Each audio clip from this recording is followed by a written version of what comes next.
पुढील बातमी आहे राहुल गांधींच्या दाव्यासंदर्भात। राहुल गांधींच्या दाव्यात कितपत दम असा प्रश्न उपस्थित होतोय। हायड्रोजन बॉम्ब फोडण्याचा राहुल गांधींनी दावा केलाय। गुरुवारी राहुल काय नवं सांगणार?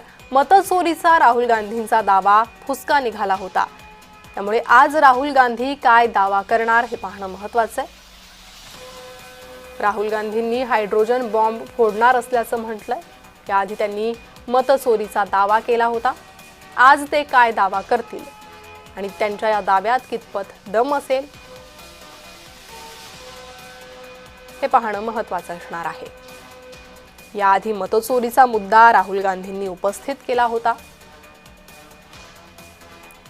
जो दावा फुसका निघाला होता आणि आता पुन्हा एकदा हायड्रोजन बॉम्ब फोडणार असं राहुल गांधींनी म्हटलंय।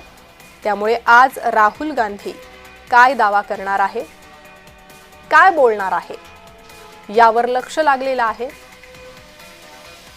आणि यावेळी त्यांचा दावा कितपत खरा निघतो हे पाहणंही तितकंच महत्त्वाचं आहे।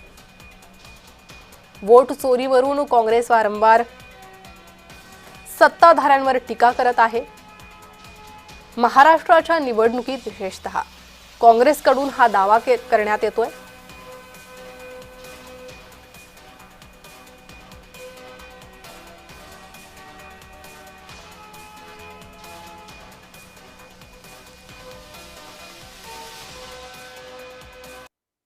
तर काँग्रेसचे मुख्य प्रवक्ते अतुल लोंढे या संदर्भात संवाद साधण्यासाठी आपल्यासोबत जोडले गेले आहे। अतुलजी, तुमचं जय महाराष्ट्रमध्ये स्वागत। आता राहुल गांधी यांनी हायड्रोजन बॉम्ब फोडण्याचा दावा केलेला आहे। अनेक प्रश्न या निमित्तानं उपस्थित होत आहेत, तुम्हाला काय वाटतं? नाही, मला एवढंच वाटतं की लोकांचा अधिकार हिरावून घेतला जात असताना राहुल गांधींजी त्यांच्या अधिकारासाठी लढत आहेत। दाव्यात कितपत दम म्हणजे काय म्हणणं आहे तुमचं? घराचा नंबर 0 आहे का कुठला तुमच्या पाहण्यात आलाय का? एका घरामध्ये 4000 लोकांपेक्षा जास्त लोक राहू शकतात का? डबल नावांचे वोटर्स आहेत, हे पुराव्याने सिद्ध झालेलं आहे ना। मग दाव्यात दम आहे ही कसली बातमी आहे तुमची?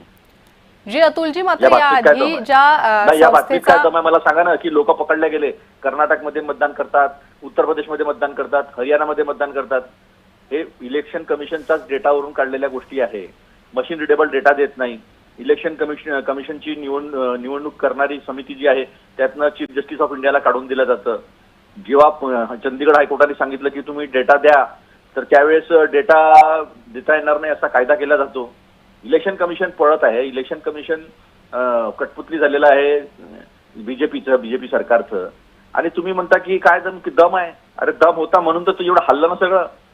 लोकांचा अधिकार जातो, तुमचा एकदा वोटचा अधिकार गेला आणि वोट चोरी करून सरकार निवडून यायला लागलं। मग बेरोजगारी काय आणि मग महागाई काय, महिला सुरक्षा काय, गोळ्या चालवून आल्या। आता तुम्ही बातमी दाखवत होते